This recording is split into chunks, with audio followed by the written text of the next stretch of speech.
यह कहानी एक दिव्यांग राजा की है जिसके राज्य में कोई भी परेशानी या समस्या नहीं थी।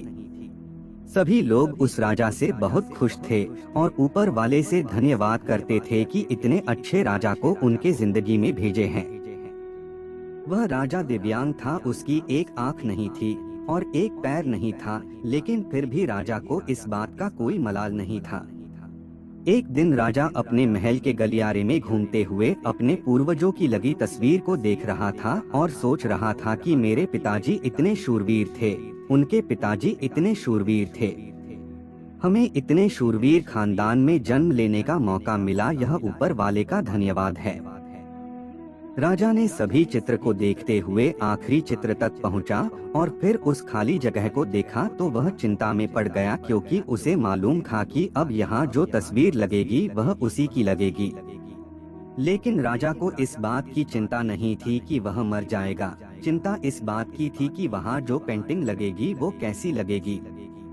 राजा का एक आंख और एक पैर ना होने की वजह से वह चिंता में पड़ गया और सोचने लगा कि इस गलियारे में इतने शानदार पेंटिंग लगी है, लेकिन मेरी एक आंख और एक पैर ना होने की वजह से मेरी ही तस्वीर सबसे खराब लगेगी और सबसे भद्दी दिखेगी।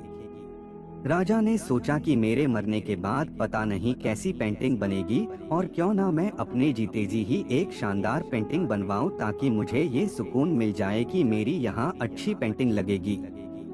अब उस राज्य में ऐलान करवा दिया गया और सभी पेंटर्स को बुलाया गया और कहा गया कि जो भी पेंटर राजा का शानदार पेंटिंग बनाएगा उसे शानदार इनाम मिलेगा। अब सभी पेंटर राज्य में आए और उन पेंटर को पता था कि अगर शानदार पेंटिंग बनेगा तो शानदार इनाम तो मिलेगा, लेकिन जिस राजा का एक आंख नहीं है, एक पैर नहीं है, उसका शानदार पेंटिंग कैसे बनेगा।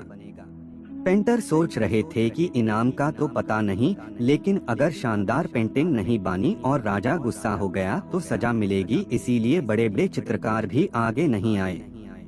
तभी उसमें से एक लड़का बोला, राजा साहब मैं आपकी पेंटिंग बनाना चाहता हूँ, मुझे 24 घंटे का वक्त दीजिए। अब सभी बड़े बड़े पेंटर हैरान हो गए कि ये लड़का क्या पेंटिंग बनाएगा, और अगर राजा को पेंटिंग पसंद नहीं आई तो इसे सजा जरूर मिलेगी। राजा बोला, ठीक है, आप बना करके आइए। अगले दिन वह लड़का तस्वीर बनाकर लाने वाला था और दरबार पूरी तरह से भर चुका था। लोग दूर दूर से ये देखने के लिए आए थे कि वह लड़का कैसा पेंटिंग बनाकर लाएगा। अब लड़का जब उस राजा की पेंटिंग बनाकर लाया तो लोग आश्चर्यचकित रह गए। सब लोग जोर जोर से तालियां बजाने लगे, सीटी बजाने लगे, और जब राजा ने उस पेंटिंग को देखा तो वह खुश हो गया और बोला कि वाह, इससे अच्छी पेंटिंग तो इस पूरे गलियारे में नहीं है।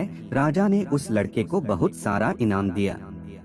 अब आप सोच रहे होंगे कि उस राजा की क्या पेंटिंग बनी होगी जिसकी एक आंख नहीं है और एक पैर नहीं है, कैसा पेंटिंग बना होगा। उस तस्वीर में लड़के ने उस राजा को एक घोड़े पर सवार किया था। एक साइड से उस राजा का एक पैर दिख रहा था और राजा तीरंदाजी करते हुए निशाना लगा रहा था, और निशाना लगाते वक्त एक आंख बंद हो जाती है, और उस लड़के ने उस राजा की वही आंख बंद की थी जो राजा के पास नहीं थी। इस तरह से उस लड़के ने राजा को निशाना लगते हुए घोड़े के ऊपर सवार दिखाया, जिससे एक आंख बंद और एक ही पैर दिखाया, और इतना शानदार पेंटिंग बनाया था कि वह अब तक की सबसे सर्वश्रेष्ठ पेंटिंग थी। उस लड़के के सामने भी चुनौती थी, संकट था, लेकिन उसने सकारात्मक का साथ नहीं छोड़ा। जिंदगी में आप जिस भी मुकाम पर हो, जिस भी संकट में फंस जाए, जिस भी स्थिति में हो, अगर आपने सकारात्मक का साथ कभी नहीं छोड़ा तो यकीन मानिए आप उस संकट से बाहर निकल आएंगे। जिंदगी में उम्मीद का साथ मत छोड़िए, क्योंकि जिसने उम्मीद का साथ छोड़ दिया तो फिर जिंदगी उसका साथ छोड़ देती है। हर पल सकारात्मक रहिए, खुश रहिए, ऊपर वाले के आशीर्वाद के साथ और अपनों के प्यार के साथ, अपनी अच्छी और सच्ची मेहनत के साथ कर दिखाओ कुछ ऐसा कि दुनिया करनी चाहे आपके जैसा।